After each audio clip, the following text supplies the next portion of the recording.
Depois da morte de Salomão, que aconteceu no ano 930 a.C., o reino hebreu, né, ele foi dividido em dois grupos, né, 10 tribos seguiram o Jeroboão e duas tribos ficaram com Roboão, filho de Salomão, né?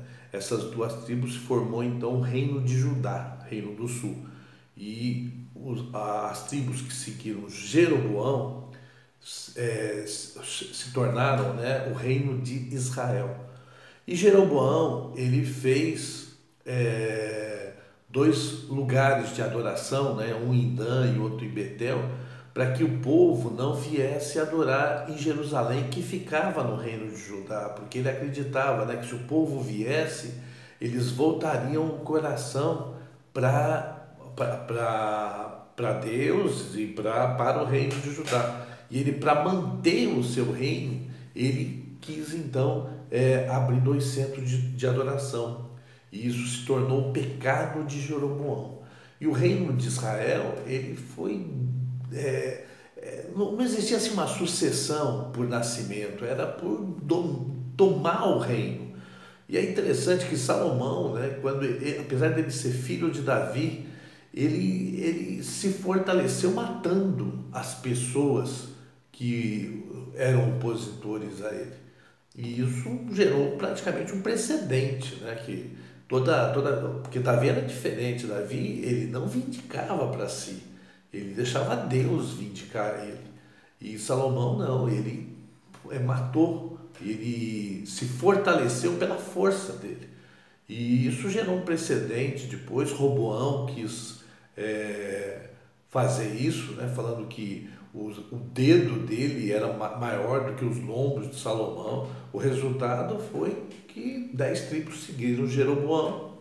E Roboão se manteve no reino de Judá, que foram descendentes de Davi, por causa de uma promessa que Deus havia feito a Davi, que da descendência dele, né, nasceria o Cristo, né, que era o rei, o Messias, né? E, e no caso de Israel, não, né? Essa sucessão ela vinha de golpes.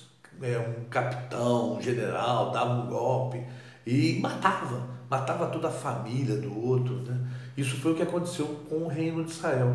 Isso foi sucedendo até o ano 722, né, antes de Cristo, quando o reino de Israel caiu na mão dos assírios, do Império Assírio, que pegou todas aquelas pessoas do reino de Israel e levou e espalhou pela Média, né? E trouxe outras pessoas para lá e ali formou então os samaritanos, que não eram do povo de Israel e viviam ali. E o reino de Judá, que seguiu, né, Roboão, e depois os descendentes de Davi, esse reino às vezes se mantinha fiel a Deus, dependendo do seu rei, e às vezes se mantinha infiel. E por fim também eles foram levados cativos, né, para a Babilônia, mas esse cativeiro que eles tiveram na Babilônia, né, que foi depois desse ano 722, né, eles eles ficaram 70 anos, depois voltaram, né? Isso tem um registro em crônicas, né? Que fala do decreto de Ciro, né? A crônicas termina com o decreto de Ciro pedindo para eles retornarem, né? E edificar o templo. Já o reino de Israel não tem, né? Esse retorno, né? E ele continua nunca mais, né, foi levantado o reino de Israel. Só o reino de Judá que tem o retorno. Então, Crônicas, né, mostra só a respeito do reino de Judá, certo? Só fala a respeito de Jeroboão naquele momento, né, de Roboão. E depois não fala mais do reino de Israel.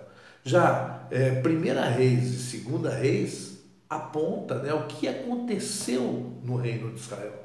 E é interessante que a coisa mais importante que é abordado em reis não é os reis, são os profetas, né? Dois grandes profetas que aparecem, que é Elias e Eliseu. Então, numa situação de trevas em que aqueles que foram levantados por Deus para dirigir o povo, né, de acordo com o coração de Deus, não fazem assim, Deus sempre levanta os profetas, para que esses profetas possam trazer tanto o rei quanto o povo para Deus. E ele vindicava, né, a palavra do profeta através dos sinais que se seguiram. Né? Então, quanto pior a situação daquele reino e daquele povo, mais poderoso era o profeta, que foi o caso de Elias e Eliseu, que agiram exatamente no reino de Israel. Eles não eram profetas do reino de Judá. E Deus levantou muitos profetas no reino de Judá e muitos profetas no reino de Israel. E depois nós vamos abordar um pouco mais a respeito disso. Então essa é praticamente a introdução, né, dos reinos e dos profetas que surgiram tanto no reino de Judá quanto no reino de Israel.